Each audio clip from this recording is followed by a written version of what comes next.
आज तुम एक ऐसी चीज समझने वाले हो जो 90% लोग कभी समझ ही नहीं पाते।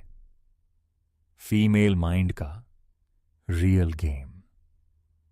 अट्रैक्शन सिर्फ लुक्स, मनी या स्टेटस का सिंपल फॉर्मूला नहीं है।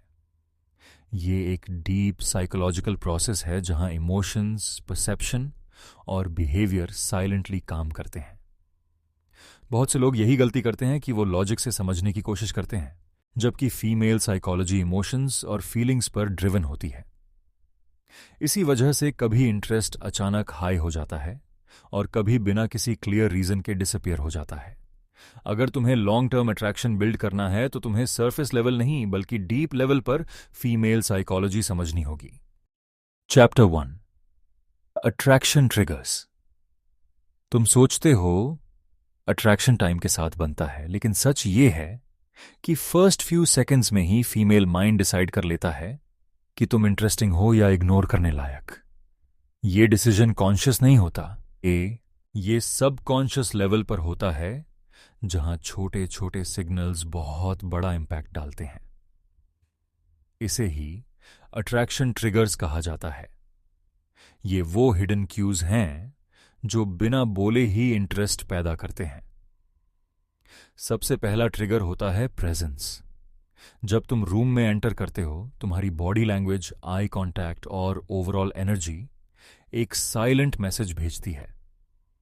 अगर तुम कॉन्फिडेंट हो, रिलैक्स्ड हो और खुद को प्रूव करने की कोशिश नहीं कर रहे, तो फीमेल माइंड इसे हाई वैल्यू सिग्नल मानता है। लेकिन अगर तुम नर्वस हो, वैलिडेशन सीख कर रहे हो या ओवर ट्राई कर रहे हो, तो यही चीज अट्रैक्शन को इंस्टेंटली किल कर देती है। दूसरा इंपॉर्टेंट ट्रिगर है अनप्रिडिक्टेबिलिटी।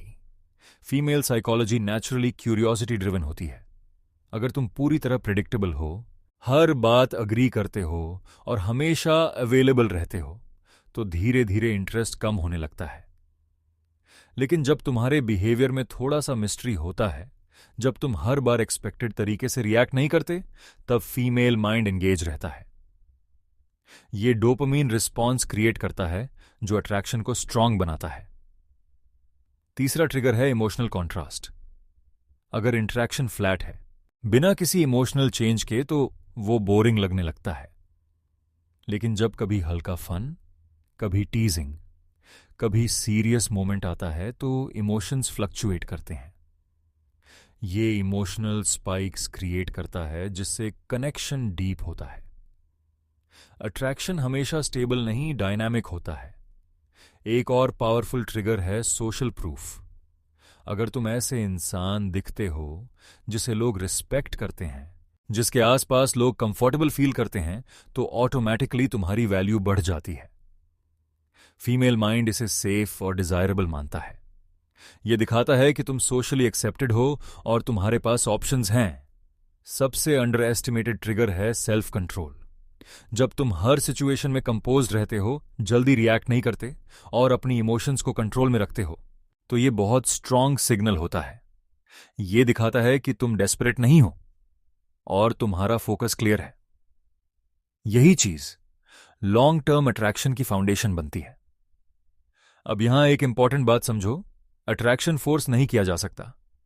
तुम किसी को इंप्रेस करके टेम्परेरीली इंटरेस्ट बना सकते हो, लेकिन रियल अट्रैक्शन हमेशा नेचुरल ट्रिगर से आता है। जितना ज्यादा तुम कोशिश करते हो, उतना ही यह दूर जाता है। इसलिए फोकस एक्सटर्नल एक्शंस पर नहीं, इंटरनल स्टेट पर होना चाहिए। जब तुम खुद को इंप्रूव करते हो, अपनी लाइफ को बेटर बनाते हो और अपनी एनर्जी को कंट्रोल में रखते हो, तब ये सारे ट्रिगर्स ऑटोमेटिकली एक्टिवेट होते हैं। तुम्हें अलग से कुछ फेक करने की जरूरत नहीं पड़ती। अगर तुम्हें ये चैप्टर वैल्यूबल लगा तो वीडियो को लाइक करो और फीमेल साइकी चैनल को सब्सक्राइब करो, क्योंकि आगे के चैप्टर्स में तुम फीमेल साइकोलॉजी को और डीप लेवल पर समझने वाले हो। और कमेंट में जरूर बताओ कि अगला कौन सा टॉपिक तुम देखना चाहते हो, ताकि कंटेंट तुम्हारे लिए और भी पावरफुल बनाया जा सके। Chapter 2, emotional wiring. तुम्हें लगता है कि डिसीजंस लॉजिक से लिए जाते हैं, लेकिन फीमेल माइंड में इमोशंस पहले आते हैं और लॉजिक बाद में आता है। यही सबसे बड़ा डिफरेंस है। डिफरेंस है जिसे ज्यादातर लोग समझ नहीं पाते।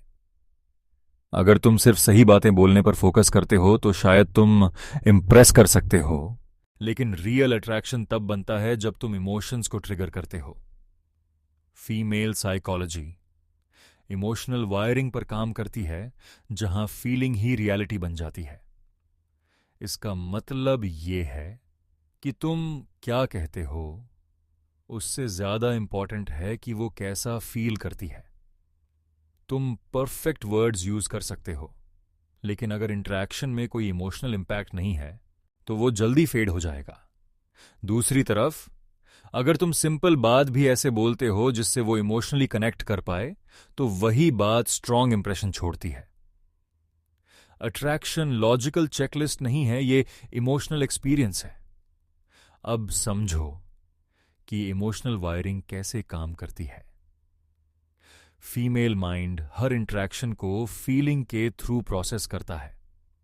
अगर वो तुम्हारे साथ कंफर्टेबल, एक्साइटेड या क्यूरियस फील करती है तो वो ऑटोमेटिकली तुम्हारे साथ और टाइम स्पेंड करना चाहेगी। लेकिन अगर वो कंफ्यूजन, बोर्डम या प्रेशर फील करती है तो वो धीरे धीरे डिस्टेंस क्रिएट करने लगेगी। यही रीजन है कि कभी कभी बिना किसी क्लियर रीजन के इंटरेस्ट गिर जाता है, क्योंकि फीलिंग चेंज हो गई। एक और इंपॉर्टेंट कॉन्सेप्ट है emotional memory. Female mind facts को उतना याद नहीं रखता जितना फीलिंग्स को याद रखता है। तुमने क्या बोला वो डिटेल में याद नहीं रहेगा, लेकिन तुम्हारे साथ कैसा फील हुआ वो लंबे टाइम तक रहेगा। अगर तुम्हारे साथ पॉजिटिव इमोशनल एक्सपीरियंस जुड़ा है तो वो तुम्हें एसोसिएट करेगी कंफर्ट और एक्साइटमेंट से। लेकिन अगर एक्सपीरियंस नेगेटिव या डल है तो वो नेचुरली दूर हो जाएगी। यहां एक कॉमन मिस्टेक होती है कि लोग कांस्टेंट अप्रूवल और वैलिडेशन देने लगते हैं। शुरुआत में ये अच्छा लग सकता है, लेकिन धीरे धीरे इसका इफेक्ट उल्टा हो जाता है। जब इमोशंस फ्लैट हो जाते हैं और कोई चैलेंज या वेरिएशन नहीं रहता तो ब्रेन इसे बोरिंग मानने लगता है। फीमेल साइकोलॉजी को इमोशनल मूवमेंट चाहिए, जहां कभी एक्साइटमेंट हो, कभी कामनेस हो, ताकि कनेक्शन डायनामिक बना रहे। इमोशनल वायरिंग में सेल्फ कंट्रोल भी बहुत बड़ा फैक्टर है। अगर तुम हर छोटी चीज पर रिएक्ट करते हो, जल्दी फ्रस्ट्रेटेड हो जाते हो या ओवर एक्सप्रेसिव हो जाते हो, तो ये इंस्टेबिलिटी दिखाता है। लेकिन जब तुम कंपोज्ड रहते हो, सिचुएशंस को कामली हैंडल करते हो, तो ये ट्रस्ट और सेफ्टी का सिग्नल देता है। यही बैलेंस अट्रैक्शन को स्टेबल बनाता है। एक और गहरी बात समझो, इमोशंस कंटेजियस होते हैं। अगर तुम खुद इंटरनली एंग्शियस या नीडी हो तो वो इनडायरेक्टली सामने वाले को भी फील होता है। लेकिन अगर तुम ग्राउंडेड हो, फोकस्ड हो और अपनी लाइफ में एंगेज्ड हो तो वही एनर्जी रिफ्लेक्ट होती है। इसलिए अट्रैक्शन बाहर से क्रिएट नहीं होता, वो तुम्हारी इंटरनल स्टेट से निकलता है। आखिर में इमोशनल वायरिंग का कोर यही है कि तुम एक्सपीरियंस क्रिएट करो, ना कि परफॉर्मेंस। तुम जितना ज्यादा एक्ट करोगे उतना डिस्कनेक्ट बढ़ेगा। लेकिन जब तुम नेचुरली इंटरैक्ट करते हो बिना फोर्स के, तब इमोशंस जेन्युइनली फ्लो करते हैं। और यही genuine flow long term attraction की असली फाउंडेशन बनाता है। Chapter 3, perception filter. तुम्हें लगता है कि तुम जो करते हो वही सामने वाला देखता है, लेकिन रियलिटी इससे बिल्कुल अलग है। फीमेल माइंड तुम्हारे एक्शंस को डायरेक्ट नहीं देखता, वो उन्हें अपने परसेप्शन फिल्टर के थ्रू इंटरप्रेट करता है। इसका मतलब यह है कि तुम क्या करते हो उससे ज्यादा इंपॉर्टेंट है कि वो उसे कैसे परसीव करती है। यही रीजन है कि एक ही बिहेवियर कभी अट्रैक्टिव लगता है और कभी कंप्लीटली अनअट्रैक्टिव। परसेप्शन फिल्टर क्या है? ये वो मेंटल लेंस है जिसके थ्रू वो तुम्हारी हर बात, हर एक्शन और हर सिग्नल को मीनिंग देती है। ये फिल्टर उसके पास्ट एक्सपीरियंसेस, बिलीफ्स, इमोशंस और करंट मूड से इन्फ्लुएंस होता है। इसलिए तुम चाहे कितना भी सही बिहेव करो, अगर परसेप्शन नेगेटिव बन गया तो वही चीज गलत समझी जाएगी। अट्रैक्शन रियलिटी पर नहीं, परसेप्शन पर डिपेंड करता है। सबसे बड़ा फैक्टर है कॉन्टेक्स्ट। अगर तुम थोड़ा लेट रिप्लाई करते हो तो दो अलग सिचुएशंस में उसका मतलब अलग होगा। अगर पहले से पॉजिटिव परसेप्शन है तो वो सोचेगी कि तुम बिजी हो, लेकिन अगर परसेप्शन वीक है तो वही लेट रिप्लाई इग्नोरेंस या लैक ऑफ इंटरेस्ट लगेगा। बिहेवियर सेम है लेकिन परसेप्शन बदल गया और रिजल्ट भी बदल गया। एक और इंपॉर्टेंट चीज है कंसिस्टेंसी। फीमेल माइंड पैटर्न्स को ऑब्जर्व करता है और उसी से परसेप्शन बिल्ड करता है। अगर तुम्हारा बिहेवियर स्टेबल है, तुम अनप्रिडिक्टेबल तरीके से डिसअपियर नहीं होते, तुम अपनी पर्सनालिटी में क्लियर हो, तो ट्रस्ट बिल्ड होता है। लेकिन अगर तुम कभी बहुत इंटरेस्टेड दिखते हो और कभी अचानक कोल्ड हो जाते हो तो कंफ्यूजन क्रिएट होता है। कंफ्यूजन अट्रैक्शन को धीरे धीरे डिस्ट्रॉय करता है। यहां एक हिडन रूल है जिसे बहुत कम लोग समझते हैं। Perception often fills gaps. जब इंफॉर्मेशन क्लियर नहीं होती तो फीमेल माइंड खुद असम्पशंस बना लेता है। अगर तुम अपनी इंटेंशंस क्लियर नहीं रखते, अगर तुम्हारा बिहेवियर मिक्स्ड सिग्नल्स देता है, तो वो अपने हिसाब से कहानी बना लेगी। और अक्सर ये असम्पशंस नेगेटिव होते हैं क्योंकि ब्रेन अनसर्टेनिटी को थ्रेट की तरह ट्रीट करता है। इसलिए क्लैरिटी बहुत पावरफुल होती है, लेकिन ओवर एक्सप्लेनिंग नहीं। अगर तुम हर बात जस्टिफाई करने लगते हो तो ये लो कॉन्फिडेंस दिखाता है, लेकिन अगर तुम सिंपल और डायरेक्ट हो बिना अननेसेसरी एक्सप्लेनेशन के, तो ये स्ट्रॉन्ग परसेप्शन क्रिएट करता है। बैलेंस यहां क्रिटिकल है। एक और पावरफुल कॉन्सेप्ट है फ्रेमिंग। तुम खुद को कैसे प्रेजेंट करते हो वही परसेप्शन का बेस बनता है। अगर तुम खुद को डाउट करते हो, अपनी वैल्यू को कम दिखाते हो, तो सामने वाला भी उसी फ्रेम में तुम्हें देखेगा। लेकिन अगर तुम कॉन्फिडेंट हो, अपनी लाइफ में फोकस्ड हो और वैलिडेशन की जरूरत महसूस नहीं करते, तो परसेप्शन ऑटोमेटिकली हाई वैल्यू बन जाता है।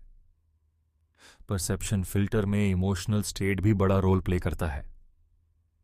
अगर वो ऑलरेडी स्ट्रेस्ड या अपसेट है तो वो न्यूट्रल बिहेवियर को भी नेगेटिव तरीके से इंटरप्रेट कर सकती है। इसीलिए टाइमिंग और अवेयरनेस इंपॉर्टेंट है। हर सिचुएशन में सेम अप्रोच काम नहीं करता।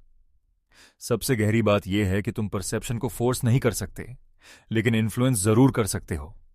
तुम्हारा बिहेवियर, कंसिस्टेंसी, क्लैरिटी और इमोशनल कंट्रोल धीरे धीरे एक स्ट्रांग परसेप्शन बिल्ड करता है। ये ओवरनाइट नहीं होता, ये रिपीटेड सिग्नल से बनता है। आखिर में याद रखो, अट्रैक्शन ट्रूथ पर नहीं, परसेप्शन पर चलता है। तुम इंटरनली कैसे हो ये इंपॉर्टेंट है, लेकिन सामने वाला तुम्हें कैसे देखता है वही रिजल्ट तय करता है। जब तुम इस फिल्टर को समझ जाते हो, तब तुम सिर्फ एक्शंस नहीं करते, तुम कॉन्शियसली परसेप्शन क्रिएट करते हो। और यही स्किल लॉन्ग टर्म अट्रैक्शन को स्टेबल और पावरफुल बनाती है। Chapter 4, validation loop. तुम्हें लगता है कि ज्यादा अटेंशन और केयर देने से अट्रैक्शन बढ़ेगा, लेकिन यही सबसे बड़ा ट्रैप है जिसमें ज्यादातर लोग फंस जाते हैं। शुरुआत में जब तुम ज्यादा एफर्ट दिखाते हो, जल्दी रिप्लाई करते हो, बार बार अप्रिशिएशन देते हो, तो सामने वाले को अच्छा लगता है। लेकिन धीरे धीरे यही चीज अट्रैक्शन को कमजोर करने लगती है। इसे ही वैलिडेशन लूप कहा जाता है, जहां जितना ज्यादा तुम वैलिडेशन देते हो, उतना ही सामने वाला उसे नॉर्मल मानने लगता है और तुम्हारी वैल्यू कम होने लगती है। फीमेल माइंड वैलिडेशन को बहुत जल्दी अडैप्ट कर लेता है। जो चीज शुरुआत में स्पेशल लगती है, वही धीरे धीरे एक्सपेक्टेड बिहेवियर बन जाती है। जब तुम लगातार अवेलेबल रहते हो, हर बात पर अग्री करते हो और सामने वाले को इंप्रेस करने की कोशिश करते हो, तो तुम अननोइंगली अपनी स्कैर्सिटी खत्म कर देते हो। और जहां स्कैर्सिटी नहीं होती, वहां वैल्यू भी धीरे धीरे खत्म होने लगती है। वैलिडेशन लूप का सबसे डेंजरस हिस्सा यह है कि यह एडिक्टिव होता है। जब तुम सामने वाले से रिस्पॉन्स या अप्रूवल एक्सपेक्ट करने लगते हो, तो तुम खुद इस लूप में फंस जाते हो। अगर रिप्लाई देर से आता है या अटेंशन कम मिलता है, तो तुम और ज्यादा एफर्ट डालने लगते हो। लेकिन इससे सिचुएशन और खराब होती है, क्योंकि तुम अपनी जरूरत को दिखा रहे होते हो और फीमेल साइकोलॉजी नेचुरली नीडीनेस से डिस्टेंस बनाती है। यहां एक इंपॉर्टेंट साइकोलॉजिकल कॉन्सेप्ट है, रिवॉर्ड पैटर्न। जब अटेंशन इनकंसिस्टेंट होता है, यानी कभी ज्यादा और कभी कम मिलता है, तो ब्रेन ज्यादा एंगेज होता है।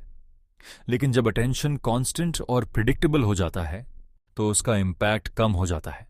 इसलिए जब तुम हर समय अवेलेबल रहते हो, तो तुम अननोइंगली अपनी इंपॉर्टेंस को रिड्यूस कर देते हो। एक और कॉमन मिस्टेक है ओवर कॉम्प्लीमेंटिंग।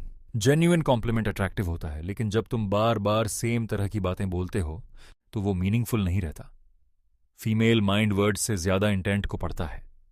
अगर कॉम्प्लीमेंट के पीछे वैलिडेशन सीख करने की फीलिंग है, तो वो इमीडिएटली समझ में आ जाता है, और यही चीज अट्रैक्शन को वीकन कर देती है। अब सवाल यह है कि वैलिडेशन लूप को ब्रेक कैसे किया जाए। इसका आंसर है सेल्फ वैलिडेशन।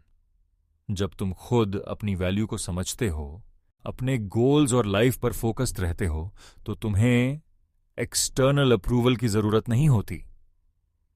यही इंटरनल कॉन्फिडेंस सबसे बड़ा अट्रैक्शन ट्रिगर बनता है। तुम जितना कम वैलिडेशन सीख करते हो, उतना ही तुम्हारा प्रेजेंस स्ट्रांग होता है। बैलेंस यहां की है। इसका मतलब यह नहीं कि तुम कोल्ड या डिस्टेंट बन जाओ। इसका मतलब है कि तुम जेन्युइन रहो, लेकिन ओवर इन्वेस्ट मत करो। अटेंशन दो, लेकिन अपनी लाइफ का सेंटर मत बनाओ। जब तुम नेचुरली इंटरैक्ट करते हो बिना किसी एक्सपेक्टेशन के, तब इंटरैक्शन हेल्थी रहता है।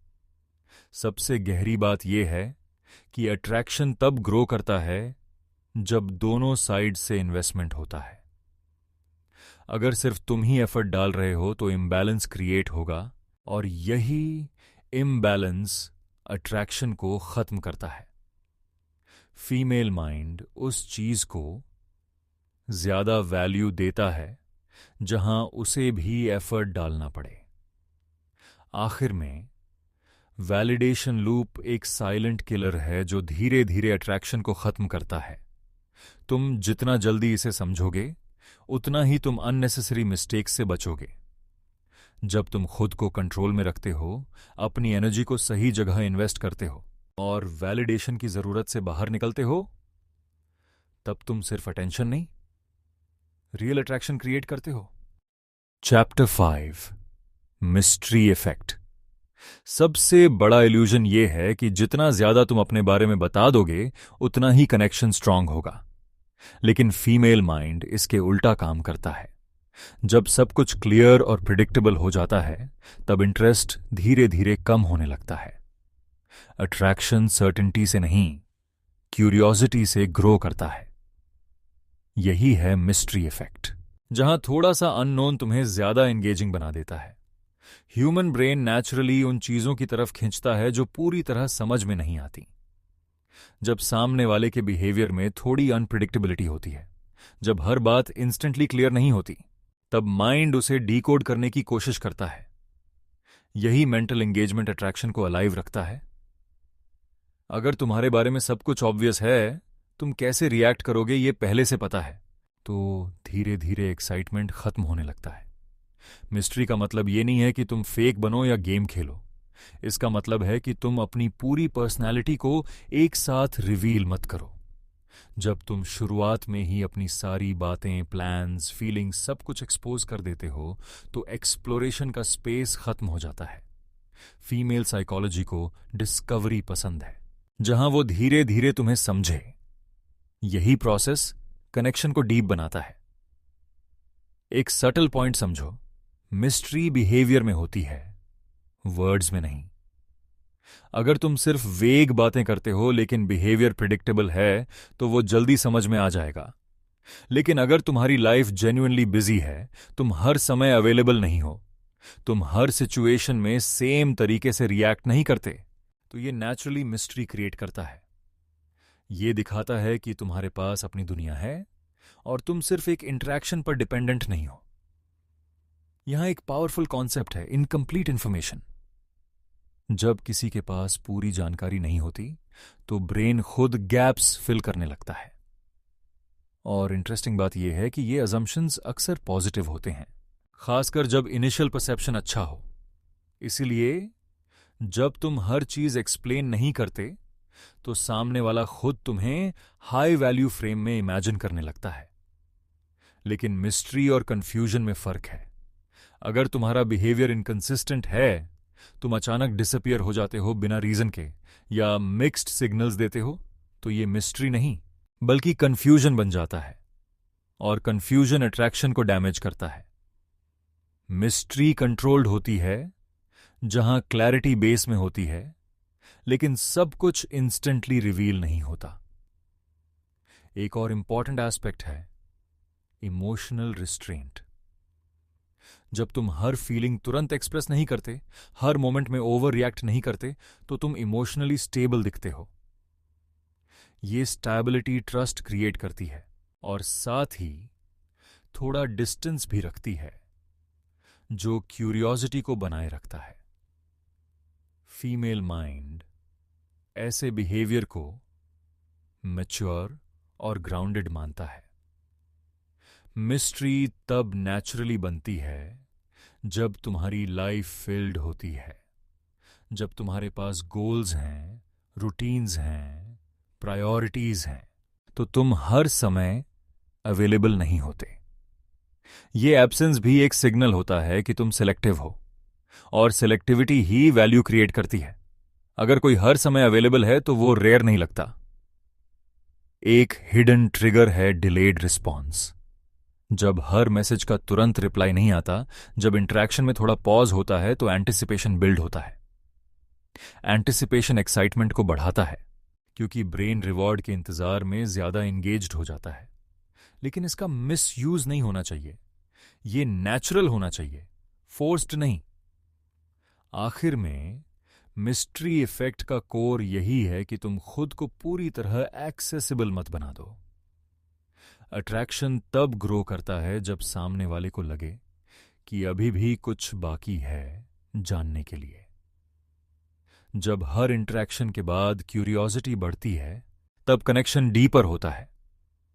तुम जितना कम एक्सप्लेन करते हो और जितना ज्यादा नेचुरली बिहेव करते हो, उतना ही स्ट्रांग मिस्ट्री क्रिएट होता है। और यही मिस्ट्री लॉन्ग टर्म अट्रैक्शन को अलाइव रखती है। Chapter 6 status signals.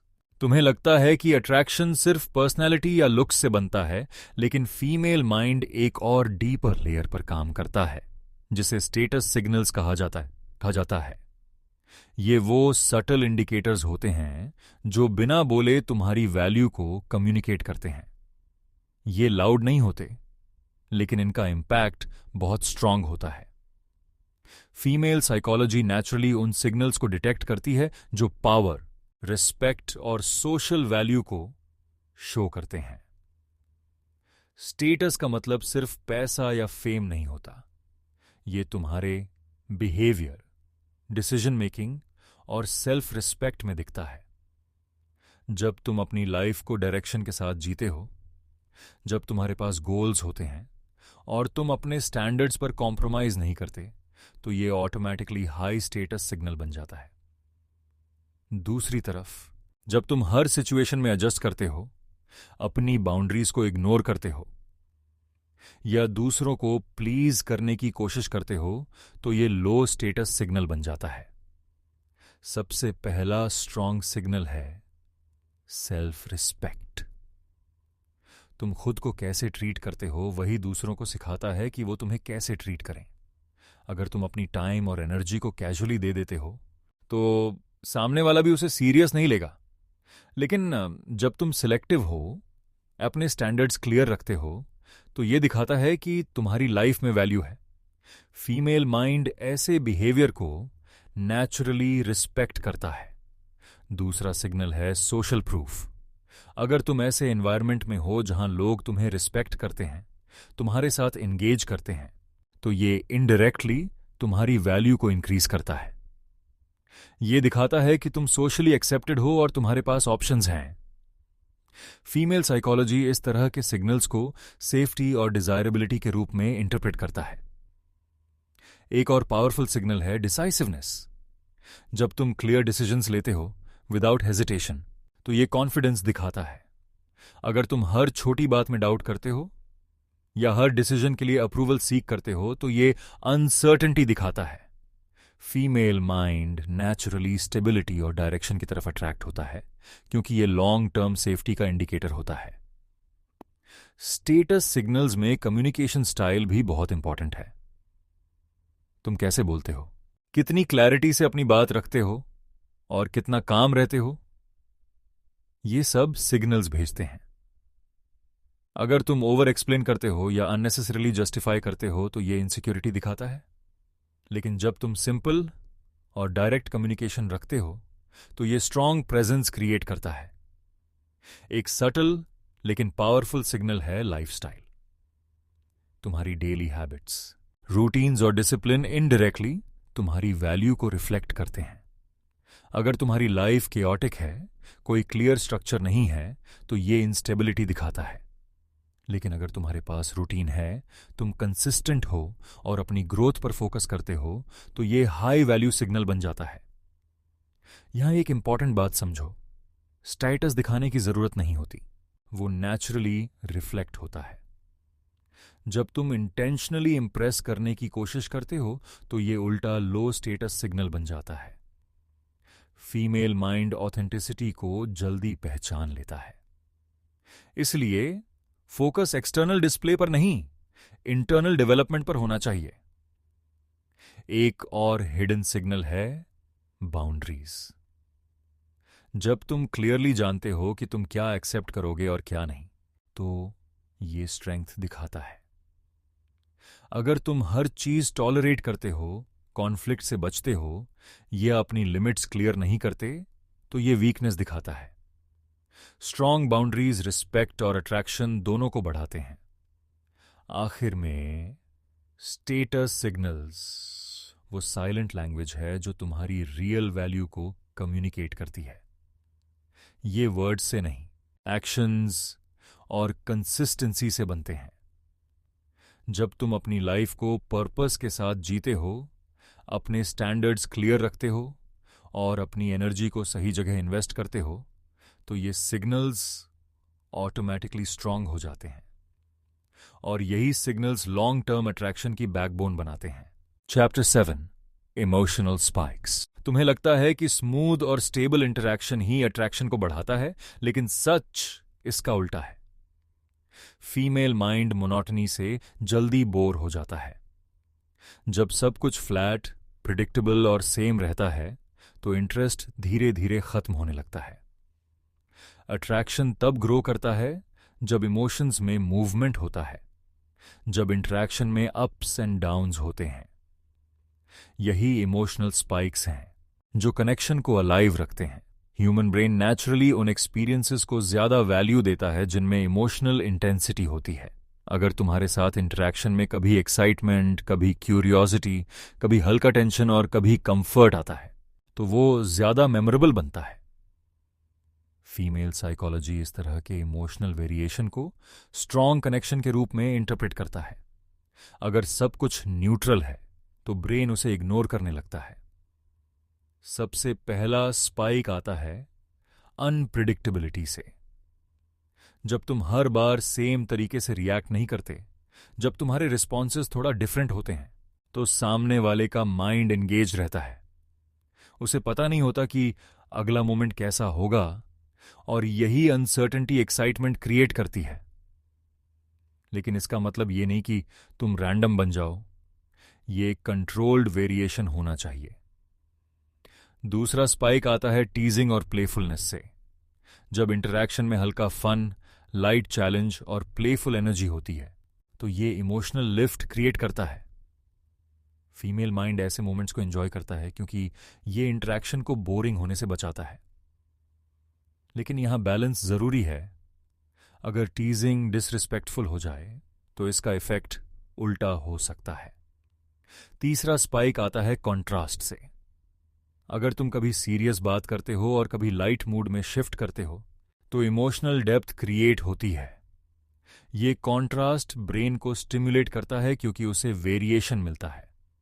अगर तुम हमेशा सेम टोन में बात करते हो तो इंटरैक्शन डल हो जाता है। लेकिन जब टोन और एनर्जी चेंज होती है तो एंगेजमेंट बढ़ता है। एक और पावरफुल स्पाइक है टेम्पररी डिस्टेंस। जब तुम हर समय अवेलेबल नहीं होते, जब इंटरैक्शन में नेचुरल गैप्स आते हैं, तो एंटिसिपेशन बिल्ड होता है। फीमेल माइंड उस गैप को फिल करने की कोशिश करता है, जिससे अट्रैक्शन और स्ट्रांग होता है। लेकिन अगर डिस्टेंस बहुत ज्यादा हो जाए या बिना रीजन के हो, तो ये कंफ्यूजन क्रिएट कर सकता है। इसीलिए बैलेंस यहां भी इंपॉर्टेंट है। यहां एक साइकोलॉजिकल कॉन्सेप्ट समझो, रिवॉर्ड अनसर्टेनिटी। जब रिवॉर्ड प्रिडिक्टेबल नहीं होता, यानी अटेंशन कभी ज्यादा और कभी कम मिलता है, तो ब्रेन ज्यादा एडिक्टेड हो जाता है। यही रीजन है कि इमोशनल स्पाइक्स अट्रैक्शन को डीपन करते हैं। लेकिन अगर अटेंशन कांस्टेंट और सेम रहता है, तो उसका इंपैक्ट कम हो जाता है। एक कॉमन मिस्टेक ये होती है कि लोग हर समय पॉजिटिव और नाइस बने रहते हैं। सोचते हैं कि इससे कनेक्शन स्ट्रांग होगा, लेकिन जब कोई चैलेंज नहीं होता, कोई वेरिएशन नहीं होता, तो इंटरैक्शन फ्लैट हो जाता है। फीमेल साइकोलॉजी को इमोशनल स्टिम्युलेशन चाहिए, जहां थोड़ी अनप्रिडिक्टेबिलिटी और एक्साइटमेंट हो। लेकिन याद रखो, इमोशनल स्पाइक्स का मतलब ड्रामा क्रिएट करना नहीं है। अगर तुम अननेसेसरी कॉन्फ्लिक्ट या फेक इमोशंस क्रिएट करते हो, तो ये जल्दी एक्सपोज हो जाता है। स्पाइक्स नेचुरल होने चाहिए, तुम्हारे जेन्युइन बिहेवियर से आने चाहिए, ना कि फोर्स्ड एक्शन से। सबसे इंपॉर्टेंट फैक्टर है इमोशनल कंट्रोल। अगर तुम खुद स्टेबल नहीं हो, अगर तुम्हारे इमोशंस अनकंट्रोल्ड हैं, तो स्पाइक्स कियोटिक बन जाते हैं। लेकिन जब तुम इंटरनली स्टेबल हो और फिर भी इंटरैक्शन में वेरिएशन लाते हो, तो ये अट्रैक्टिव बनता है। ये दिखाता है कि तुम सिचुएशन को हैंडल कर सकते हो। आखिर में, इमोशनल स्पाइक्स अट्रैक्शन को अलाइव रखते हैं। ये इंटरैक्शन को बोरिंग होने से बचाते हैं और कनेक्शन को मेमोरेबल बनाते हैं। जब तुम कॉन्शियसली इमोशनल वेरिएशन क्रिएट करते हो, बिना ओवरडूइंग के, तो फीमेल माइंड नेचुरली एंगेज रहता है, और यही एंगेजमेंट धीरे धीरे स्ट्रॉन्ग अट्रैक्शन में कन्वर्ट होता है। Chapter 8, attachment styles. तुम्हें लगता है कि अट्रैक्शन सिर्फ बिहेवियर का खेल है, लेकिन एक हिडन लेयर और होती है जो डिसाइड करती है कि कोई इंसान कैसे कनेक्ट करता है और कितनी देर तक कनेक्टेड रहता है। इसे अटैचमेंट स्टाइल्स कहा जाता है। ये चाइल्डहुड एक्सपीरियंसेस, पास्ट रिलेशनशिप्स और इमोशनल पैटर्न से बनता है, और यही डिफाइन करता है कि फीमेल माइंड किसी के साथ कैसे बॉन्ड करेगा। 3 मेन अटैचमेंट स्टाइल्स होते हैं: सिक्योर, एंग्शियस और अवॉइडेंट। हर स्टाइल का अपना अलग बिहेवियर पैटर्न होता है, और अगर तुम इन्हें नहीं समझते, तो तुम बार बार कंफ्यूज होते रहोगे कि सामने वाला सडनली चेंज क्यों हो गया।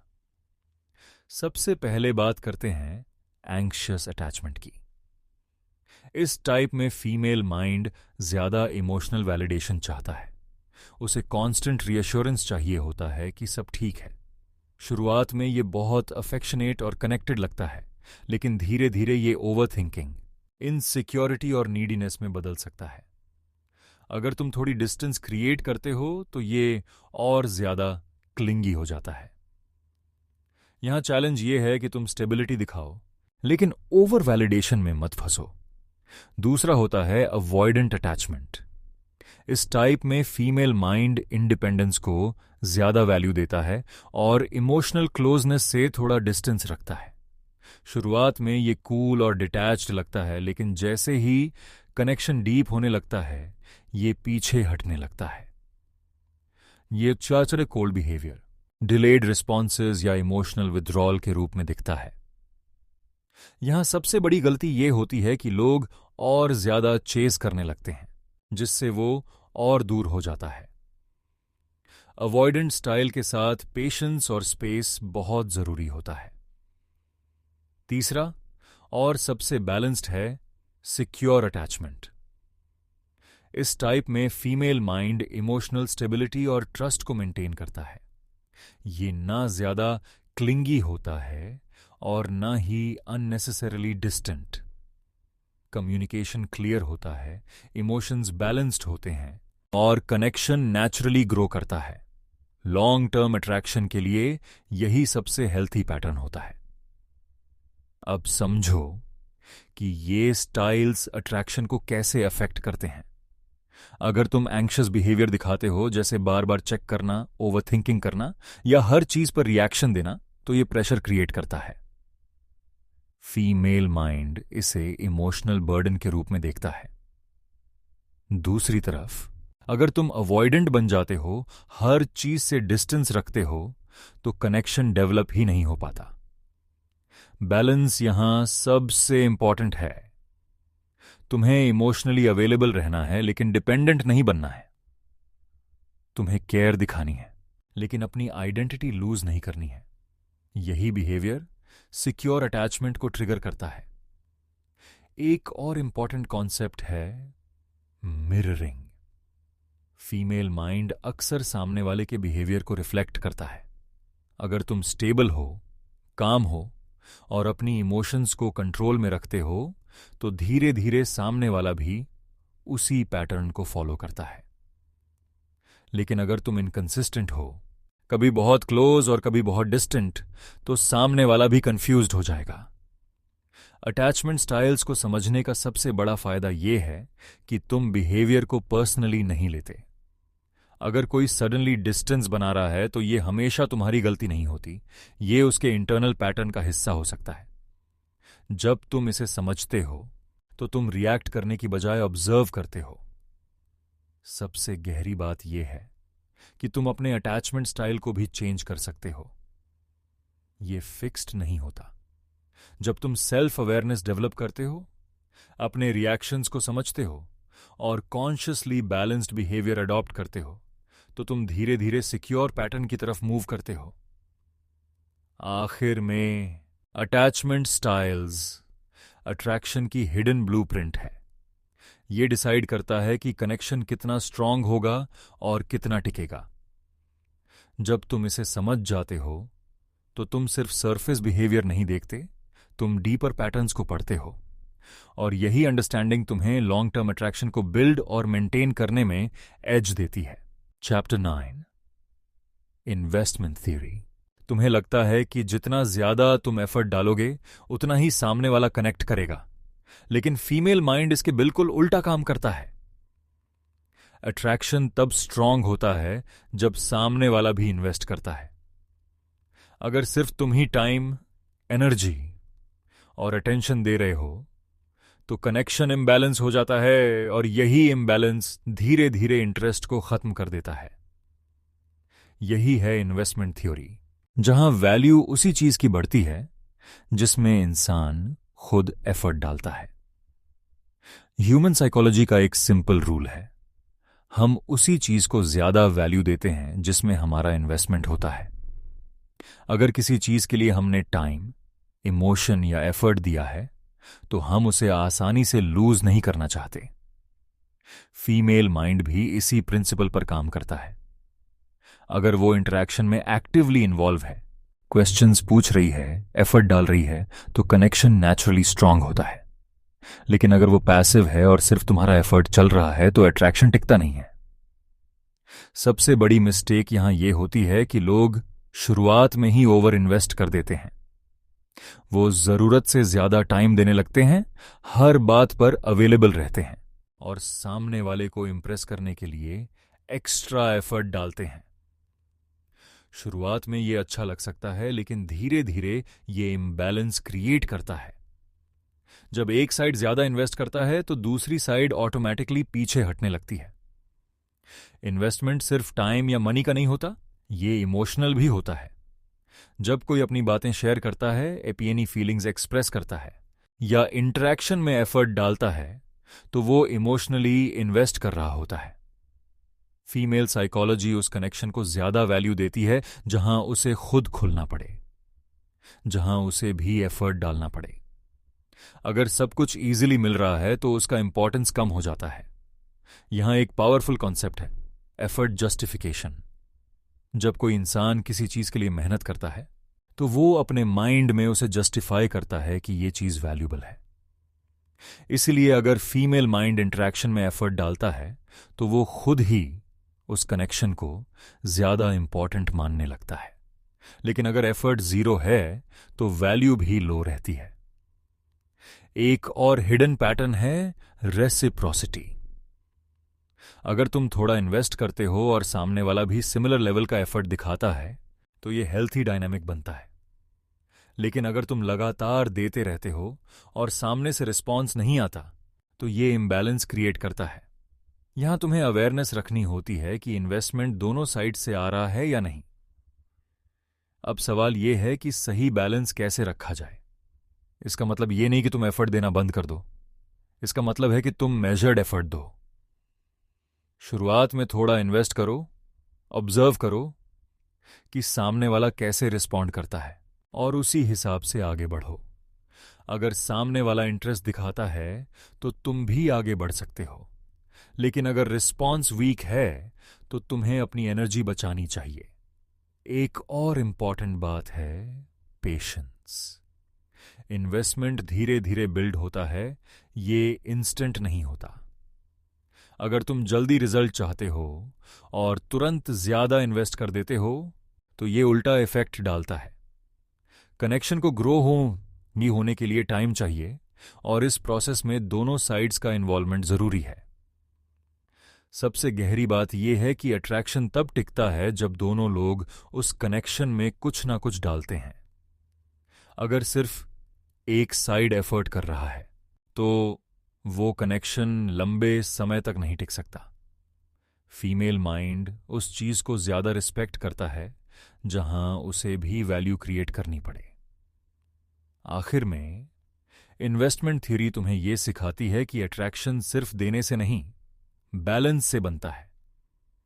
जब तुम अपनी एनर्जी को सही जगह इन्वेस्ट करते हो और सामने वाले को भी इन्वेस्ट करने का स्पेस देते हो तो कनेक्शन नेचुरली स्ट्रांग होता है और यही balanced investment long term attraction की फाउंडेशन बनाता है।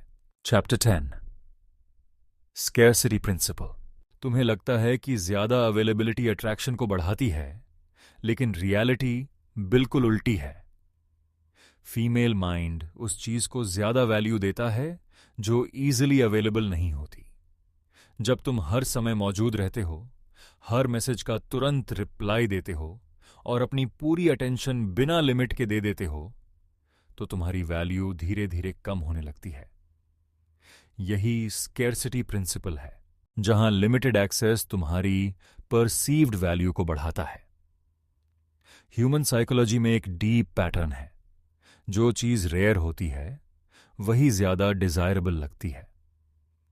अगर किसी चीज को पाना आसान है तो ब्रेन उसे स्पेशल नहीं मानता।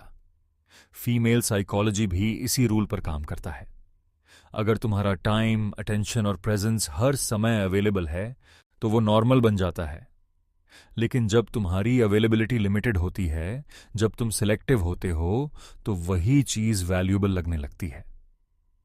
यहां एक कॉमन मिस्टेक होती है कि लोग स्कैर्सिटी को इग्नोर करने लगते हैं और ओवर अवेलेबिलिटी दिखाते हैं।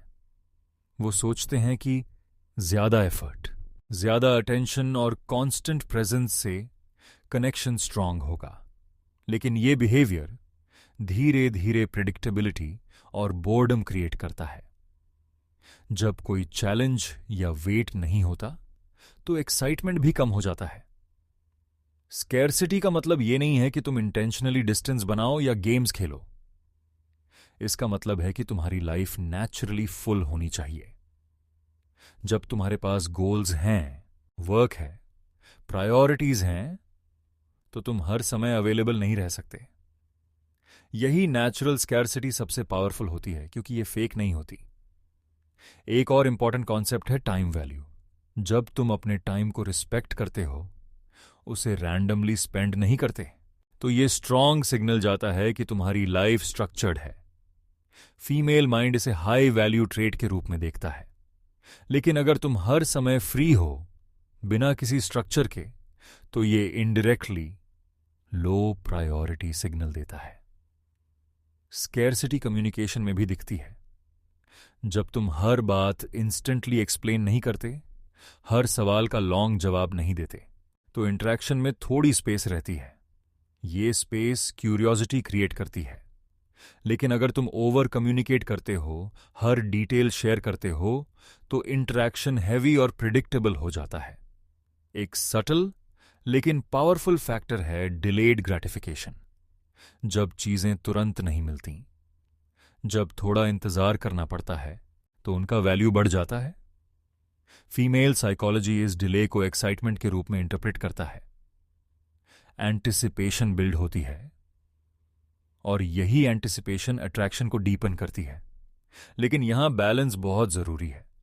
अगर स्कैर्सिटी बहुत ज्यादा हो जाए, अगर तुम हमेशा अनअवेलेबल रहो या इंटरेस्ट शो ही ना करो, तो कनेक्शन डेवलप नहीं होगा। स्कैर्सिटी का मतलब एब्सेंस नहीं, सिलेक्टिव प्रेजेंस हो है। जब तुम सही समय पर मौजूद रहते हो लेकिन हर समय नहीं, तो ये परफेक्ट बैलेंस बनाता है। एक और हिडन पॉइंट है इमोशनल स्कैर्सिटी। अगर तुम हर समय अपनी फीलिंग्स ओपनली शो करते हो, हर मोमेंट में ओवर एक्सप्रेसिव हो, तो उसका इंपैक्ट कम हो जाता है। लेकिन जब तुम मेजर्ड एक्सप्रेशन रखते हो, जब तुम हर बात तुरंत रिवील नहीं करते, तो वो ज्यादा मीनिंगफुल लगता है। फीमेल माइंड ऐसे कंट्रोल्ड एक्सप्रेशन को डेप्थ के रूप में देखता है। सबसे गहरी बात यह है कि स्कैर्सिटी बाहर से क्रिएट नहीं होती, ये अंदर से आती है। जब तुम्हारी लाइफ पर्पसफुल होती है, जब तुम्हारे पास क्लियर डायरेक्शन होता है, तो तुम नेचुरली सिलेक्टिव हो जाते हो। तुम्हें खुद को प्रूव करने की जरूरत नहीं पड़ती, और यही कॉन्फिडेंस अट्रैक्शन को एम्प्लीफाई करता है। आखिर में स्कैर्सिटी प्रिंसिपल तुम्हें यह समझाता है कि वैल्यू हमेशा लिमिटेड एक्सेस से आती है। जब तुम अपनी टाइम, एनर्जी और अटेंशन को रैंडमली नहीं देते, बल्कि कॉन्शियसली इन्वेस्ट करते हो, तो तुम्हारी प्रेजेंस रेयर बनती है।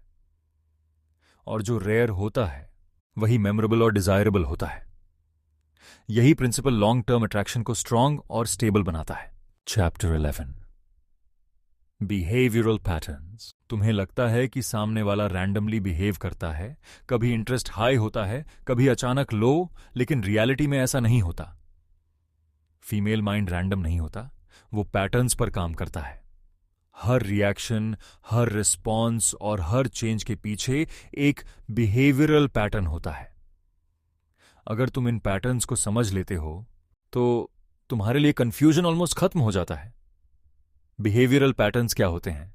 ये वो रिपीटेड एक्शंस और इमोशनल रिस्पॉन्सेज होते हैं जो किसी इंसान के अंदर नेचुरली डेवलप हो जाते हैं। फीमेल साइकोलॉजी में ये पैटर्न्स पास्ट एक्सपीरियंसेस, इमोशंस और बिलीफ्स से बनते हैं। इसलिए कई बार तुम्हें लगता है कि बिहेवियर अचानक बदल गया, लेकिन असल में वो एक एग्जिस्टिंग पैटर्न एक्टिवेट हुआ होता है। सबसे पहला पैटर्न है कंसिस्टेंसी पैटर्न। अगर फीमेल माइंड किसी चीज में इंटरेस्ट दिखाता है, तो वो शुरुआत में एफर्ट डालता है, एंगेज करता है, क्वेश्चंस पूछता है। लेकिन जैसे ही उसे प्रिडिक्टेबिलिटी या बोर्डम फील होता है, वो धीरे धीरे पीछे हटने लगता है। ये सडन चेंज नहीं है, ये पैटर्न का नेचुरल फ्लो है। अगर तुम इस शिफ्ट को अर्ली स्टेज पर पहचान लेते हो, तो तुम सिचुएशन को संभाल सकते हो। दूसरा इंपॉर्टेंट पैटर्न है attention pattern. Female mind naturally उस चीज की तरफ जाता है जहां इमोशनल एंगेजमेंट मिलता है। अगर इंटरेक्शन इंटरेस्टिंग है, डायनामिक है, तो अटेंशन बना रहता है। लेकिन अगर इंटरेक्शन रिपेटिटिव हो जाता है, सेम टॉपिक्स, सेम एनर्जी, तो अटेंशन शिफ्ट होने लगता है। यही रीजन है कि कई बार बिना किसी मेजर रीजन के इंटरेस्ट कम हो जाता है। एक और पावरफुल पैटर्न है पुश पुल डायनामिक। कभी फीमेल माइंड क्लोज आता है, ज्यादा एंगेज करता है, और कभी थोड़ा डिस्टेंस क्रिएट करता है। ये कंफ्यूज करने के लिए नहीं होता, ये इमोशनल रेगुलेशन का हिस्सा होता है। अगर तुम इस फेज को गलत समझकर ओवर रिएक्ट करते हो, तो अट्रैक्शन डैमेज हो सकता है। लेकिन अगर तुम काम रहते हो और इसे नेचुरली फ्लो होने देते हो, तो कनेक्शन स्टेबल रहता है। यहां एक हिडन पैटर्न है टेस्टिंग बिहेवियर। फीमेल साइकोलॉजी अक्सर छोटे छोटे टेस्ट्स क्रिएट करता है, ये देखने के लिए कि तुम कैसे रिएक्ट करते हो। ये टेस्ट्स ऑब्वियस नहीं होते, ये सटल होते हैं, जैसे लेट रिप्लाई, थोड़ा एटीट्यूड या टीजिंग। अगर तुम तुरंत रिएक्ट करते हो या इनसिक्योर फील करते हो तो ये लो कॉन्फिडेंस सिग्नल देता है। लेकिन अगर तुम कंपोज्ड रहते हो तो ये रिस्पेक्ट बिल्ड करता है। एक और पैटर्न है इमोशनल डिपेंडेंसी पैटर्न। अगर फीमेल माइंड फील करता है कि तुम उस पर ओवरली डिपेंडेंट हो, तुम अपनी हैप्पीनेस को उसके रिस्पॉन्स से जोड़ रहे हो, तो वो धीरे धीरे डिस्टेंस बनाता है, क्योंकि डिपेंडेंसी प्रेशर क्रिएट करता है।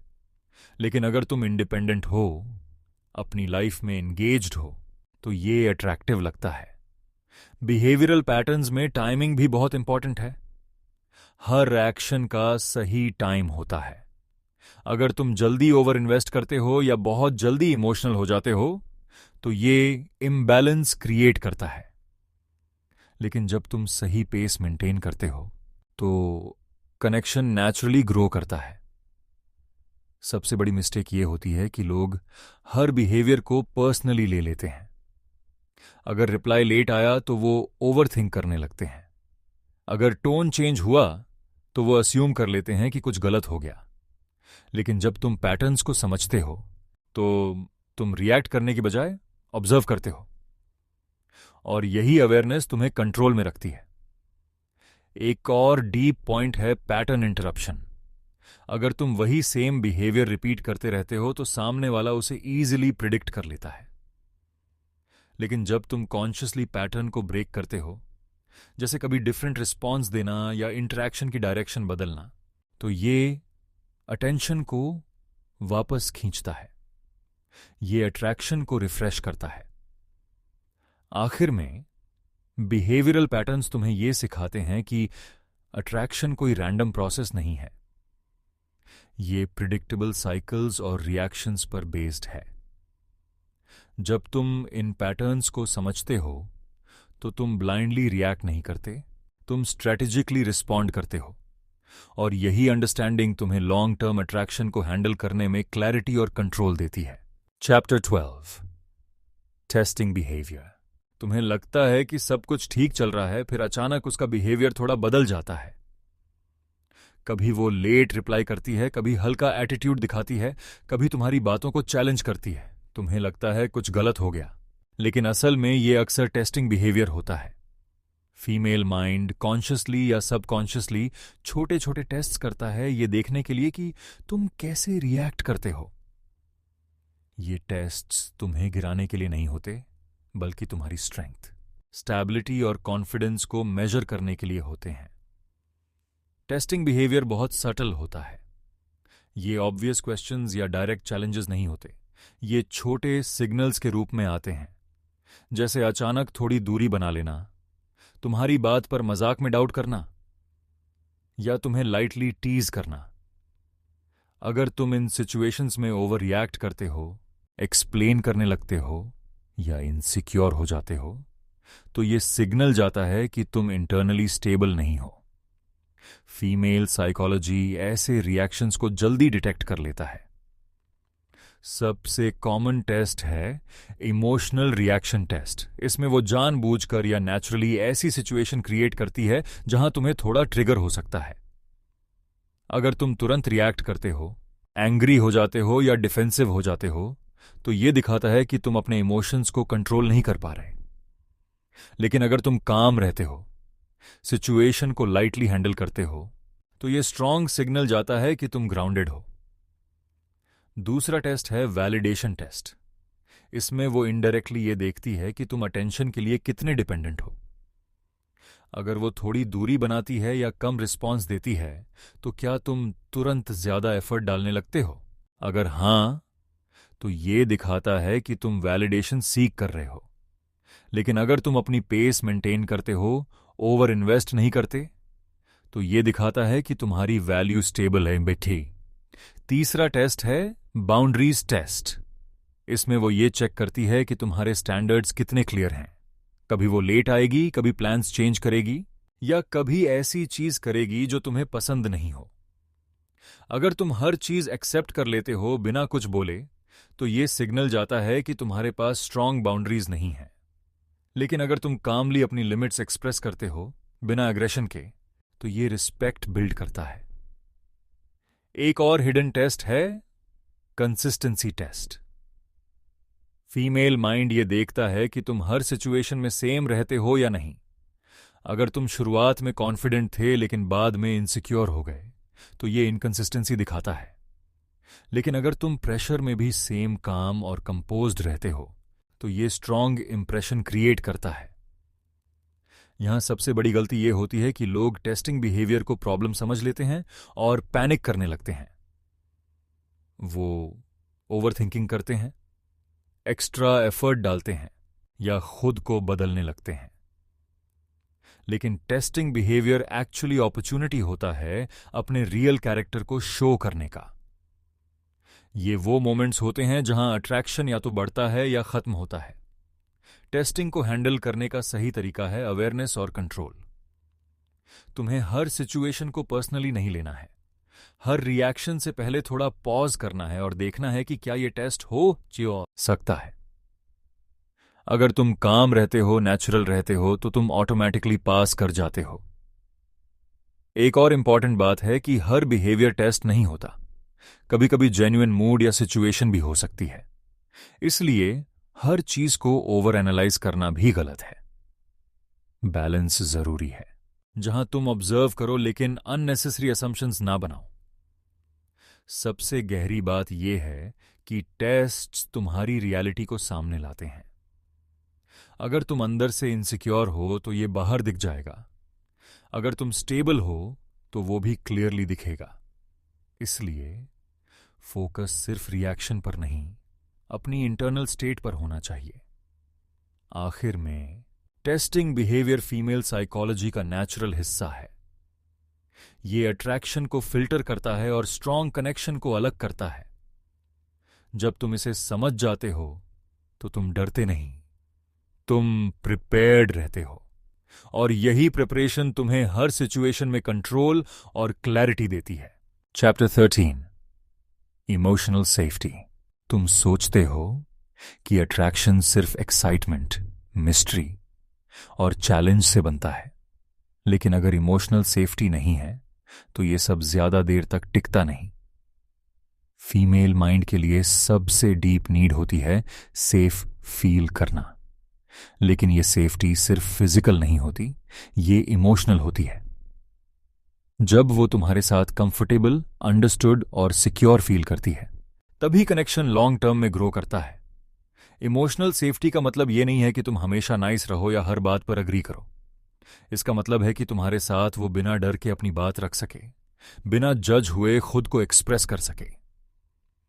फीमेल साइकोलॉजी ऐसे एनवायरनमेंट को वैल्यू करता है जहां उसे फील हो कि उसकी फीलिंग्स को समझा जा रहा है, इग्नोर या डिसमिस नहीं किया जा रहा। सबसे पहला एलिमेंट है लिसनिंग। ज्यादातर लोग सुनते कम हैं और जवाब देने के लिए तैयार ज्यादा रहते हैं। लेकिन जब तुम जेन्युइनली सुनते हो, बिना इंटरप्ट किए, बिना तुरंत सॉल्यूशन देने की कोशिश किए, तो यह स्ट्रांग सिग्नल जाता है कि तुम प्रेजेंट हो। फीमेल माइंड इस प्रेजेंस को बहुत डीपली महसूस करता है।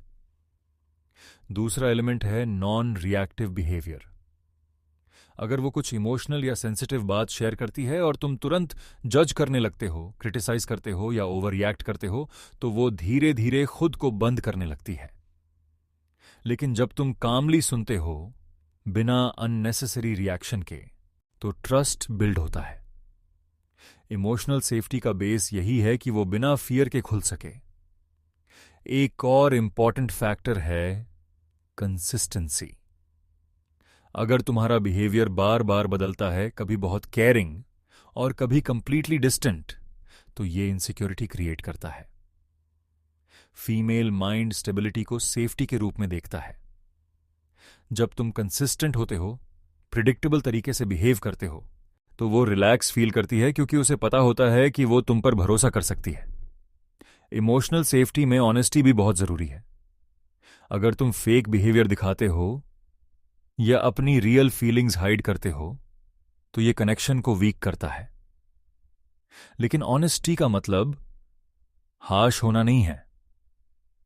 इसका मतलब है कि तुम क्लियर और जेन्युइन हो, बिना अननेसेसरी ड्रामा के। जब तुम रियल रहते हो तो सामने वाला भी नेचुरली ओपन होता है। एक सटल लेकिन पावरफुल एलिमेंट है इमोशनल सपोर्ट। इसका मतलब ये नहीं कि तुम हर प्रॉब्लम सॉल्व करो, बल्कि ये कि तुम उसके इमोशंस को एक्नॉलेज करो। कभी कभी सिर्फ ये कहना कि तुम समझते हो काफी होता है। फीमेल साइकोलॉजी वैलिडेशन को वैल्यू करता है, लेकिन ये वैलिडेशन जेन्युइन होना चाहिए, फोर्स्ड नहीं। यहां एक बैलेंस समझना जरूरी है। अगर सिर्फ इमोशनल सेफ्टी है और कोई एक्साइटमेंट नहीं है तो कनेक्शन बोरिंग हो सकता है। लेकिन अगर सिर्फ एक्साइटमेंट है और सेफ्टी नहीं है तो कनेक्शन अनस्टेबल रहेगा। दोनों का मिक्स ही लॉन्ग टर्म अट्रैक्शन बनाता है। तुमको ऐसा एनवायरनमेंट क्रिएट करना है जहां वो बोथ सिक्योर और एंगेज्ड फील करे। एक और हिडन एस्पेक्ट है ट्रस्ट बिल्डिंग। ट्रस्ट इंस्टेंट नहीं बनता, ये टाइम और रिपीटेड एक्शन से बनता है। जब तुम प्रोमिसेस कीप करते हो, अपने वर्ड्स और एक्शंस को मैच करते हो, तो धीरे धीरे ट्रस्ट ग्रो करता है।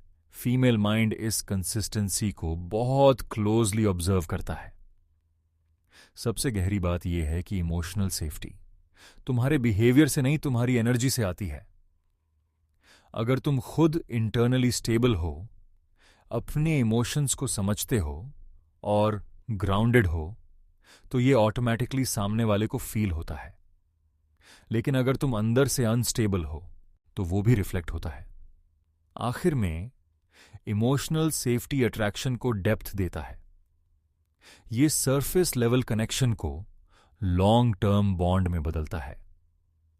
जब तुम ऐसा स्पेस क्रिएट करते हो जहां सामने वाला खुद को फ्रीली एक्सप्रेस कर सके बिना डर के, तब कनेक्शन रियल बनता है। और यही रियल कनेक्शन सबसे स्ट्रॉन्ग अट्रैक्शन बनाता है। Chapter 14, polarity dynamics. तुम सोचते हो अट्रैक्शन सिर्फ सिमिलैरिटी से बनता है, लेकिन सच ये है कि स्ट्रॉन्ग अट्रैक्शन डिफरेंसेस से बनता है। फीमेल माइंड नेचुरली पोलैरिटी की तरफ अट्रैक्ट होता है, जहां मैस्कुलिन और फेमिनिन एनर्जी एक दूसरे को कॉम्प्लीमेंट करते हैं। जब ये बैलेंस सही होता है तब कनेक्शन पावरफुल बनता है। लेकिन जब ये कोलैप्स हो जाता है तो अट्रैक्शन धीरे धीरे खत्म होने लगता है। पोलैरिटी का मतलब है ऑपोजिट एनर्जीज का इंटरैक्शन। मैस्कुलिन एनर्जी का कोर होता है डायरेक्शन, लॉजिक, स्टेबिलिटी और कंट्रोल, जबकि feminine energy emotions, flow, expression और इंट्यूशन पर बेस्ड होती है। जब तुम अपनी मैस्कुलिन एनर्जी में ग्राउंडेड होते हो और सामने वाला अपनी फेमिनिन एनर्जी में फ्री होता है, तब नेचुरल अट्रैक्शन क्रिएट होता है। लेकिन अगर दोनों सेम एनर्जी में आ जाते हैं तो टेंशन खत्म हो जाता है और अट्रैक्शन भी। सबसे कॉमन मिस्टेक ये होती है कि लोग ओवर एडजस्ट करने लगते हैं। वो हर बात पर अग्री करते हैं, कॉन्फ्लिक्ट अवॉइड करते हैं और खुद की ओपिनियन को दबा देते हैं। इससे पोलैरिटी वीकन हो जाती है, क्योंकि मैस्कुलिन एनर्जी का एक की ट्रेट है क्लैरिटी और डायरेक्शन। जब तुम अपनी स्टांस क्लियर नहीं रखते तो कनेक्शन में स्ट्रक्चर खत्म हो जाता है। दूसरा इंपॉर्टेंट फैक्टर है emotional balance. Feminine energy naturally expressive होती है, वो इमोशंस को ओपनली दिखाती है। अगर तुम भी हर मोमेंट में उसी लेवल पर रिएक्ट करने लगते हो तो पोलैरिटी कोलैप्स हो जाती है। लेकिन जब तुम काम, ग्राउंडेड और कंपोज रहते हो तो ये कॉन्ट्रास्ट क्रिएट करता है। यही कॉन्ट्रास्ट अट्रैक्शन को अलाइव रखता है। एक और पावरफुल एलिमेंट है लीडरशिप। इसका मतलब डोमिनेशन नहीं है, बल्कि डायरेक्शन देना है। जब तुम सिचुएशंस को हैंडल करते हो, प्लान्स डिसाइड करते हो और क्लियर डिसीजंस लेते हो तो ये मैस्कुलिन प्रेजेंस को स्ट्रांग करता है। फीमेल साइकोलॉजी ऐसे बिहेवियर को सिक्योर और अट्रैक्टिव मानता है, क्योंकि ये स्टेबिलिटी का सिग्नल देता है। पोलैरिटी में चैलेंज भी जरूरी है। अगर तुम हर बात पर अग्री करते हो, सामने वाले को कभी चैलेंज नहीं करते, तो इंटरेक्शन फ्लैट हो जाता है। लेकिन जब तुम रिस्पेक्टफुली डिसएग्री करते हो, अपनी पर्सपेक्टिव रखते हो, तो ये टेंशन क्रिएट करता है। यही हेल्थी टेंशन अट्रैक्शन को बढ़ाता है। एक सटल पॉइंट है इंडिपेंडेंस। जब तुम्हारी लाइफ सिर्फ इंटरैक्शन के अराउंड नहीं घूमती, जब तुम्हारे पास गोल्स, पर्पस और पर्सनल स्पेस होता है, तो ये स्ट्रॉन्ग मैस्कुलिन सिग्नल बनता है। फीमेल माइंड ऐसे पर्सन को ज्यादा वैल्यू देता है जो खुद में कंप्लीट है, ना कि डिपेंडेंट। लेकिन यहां बैलेंस बहुत जरूरी है। अगर तुम ओवरली डोमिनेंट या कंट्रोलिंग बन जाते हो, तो ये नेगेटिव इफेक्ट डालता है। पोलैरिटी का मतलब कंट्रोल नहीं, बैलेंस है। तुम्हें स्ट्रांग भी रहना है और अंडरस्टैंडिंग भी। यही मिक्स कनेक्शन को स्टेबल बनाता है। एक और हिडन एस्पेक्ट है इमोशनल ग्राउंडिंग। जब सामने वाला इमोशनल हो, कंफ्यूज्ड हो या स्ट्रेस्ड हो, तो तुम्हारा काम रहना पोलैरिटी को मेंटेन करता है। अगर तुम भी उसी लेवल पर अनस्टेबल हो जाते हो, तो कनेक्शन शेकी हो जाता है। लेकिन जब तुम ग्राउंडेड रहते हो, तो ये सेफ्टी और अट्रैक्शन दोनों क्रिएट करता है। सबसे बड़ी गलती ये होती है कि लोग पोलैरिटी को फोर्स करने लगते हैं। वो आर्टिफिशियली बिहेव करते हैं, ओवर कॉन्फिडेंट दिखने की कोशिश करते हैं, या अननेसेसरली टफ बनने लगते हैं। लेकिन फीमेल माइंड ऑथेंटिसिटी को जल्दी पहचान लेता है। पोलैरिटी नेचुरल होनी चाहिए, तुम्हारी रियल पर्सनैलिटी से आनी चाहिए। आखिर में पोलैरिटी डायनामिक्स अट्रैक्शन का बैकबोन है। ये वो इनविजिबल फोर्स है जो कनेक्शन में स्पार्क क्रिएट करता है। जब तुम अपनी एनर्जी को समझते हो, अपनी आइडेंटिटी को क्लियर रखते हो और सामने वाले को उसकी एनर्जी में एक्सप्रेस होने देते हो, तब कनेक्शन नेचुरली स्ट्रांग होता है। और यही बैलेंस लॉन्ग टर्म अट्रैक्शन को मेंटेन करता है।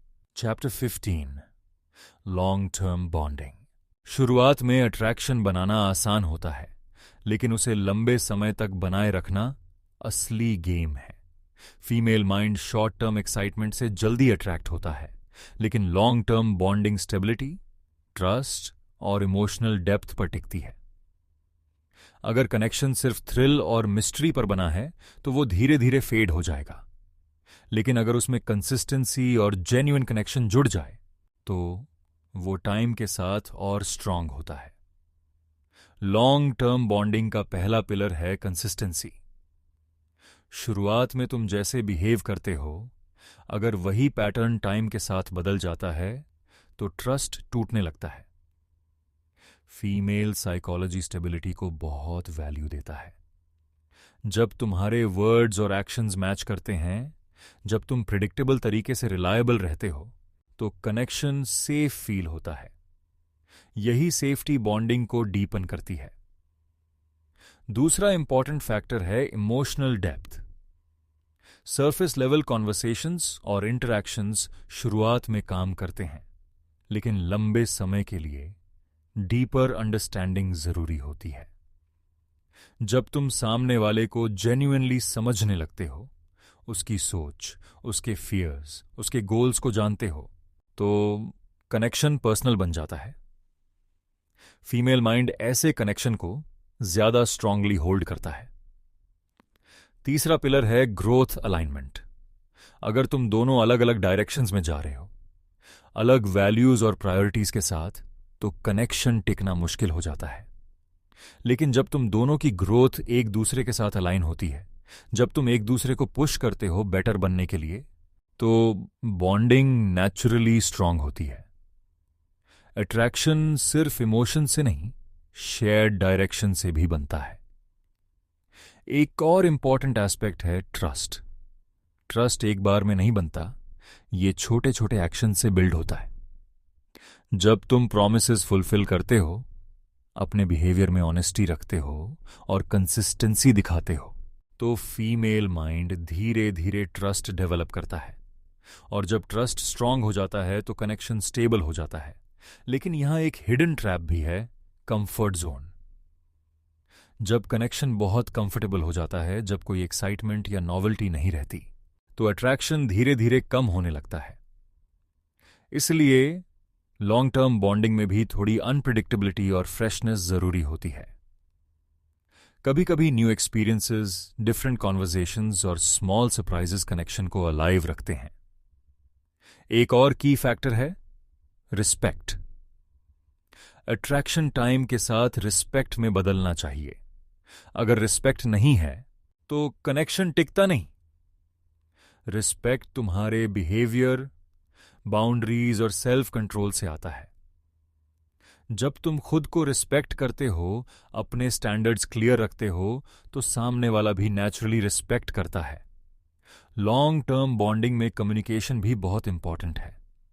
मिसअंडरस्टैंडिंग्स हर कनेक्शन में होती हैं, लेकिन उन्हें हैंडल कैसे किया जाता है, ये डिफरेंस क्रिएट करता है।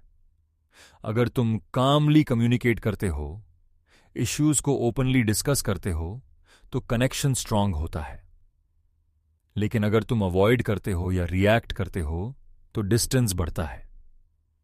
सबसे गहरी बात यह है कि लॉन्ग टर्म अट्रैक्शन मेंटेन करने के लिए तुम्हें खुद को मेंटेन करना पड़ता है। अगर तुम अपनी ग्रोथ रोक देते हो, अपनी आइडेंटिटी लूज कर देते हो, तो अट्रैक्शन धीरे धीरे खत्म हो जाता है। फीमेल माइंड उस पर्सन की तरफ अट्रैक्ट होता है जो इवॉल्व करता रहता है, जो स्टैग्नेंट नहीं होता। आखिर में लॉन्ग टर्म बॉन्डिंग एक्साइटमेंट और स्टेबिलिटी का बैलेंस है। तुम्हें कनेक्शन को सेफ भी रखना है और अलाइव भी। जब ट्रस्ट, रिस्पेक्ट, इमोशनल डेप्थ और ग्रोथ साथ में आते हैं, तब कनेक्शन सिर्फ अट्रैक्शन नहीं रहता, वो स्ट्रांग बॉन्ड बन जाता है जो टाइम के साथ और पावरफुल होता जाता है। अगर तुम्हें यह वीडियो वैल्यूएबल लगा तो अभी लाइक करो और फीमेल साइकी चैनल को सब्सक्राइब करो, क्योंकि यहां तुम्हें रियल साइकोलॉजी और डीप इंसाइट्स मिलते रहेंगे। और कमेंट में जरूर बताओ कि अगला कौन सा टॉपिक तुम देखना चाहते हो, ताकि आने वाले वीडियोस और भी पावरफुल बन सकें।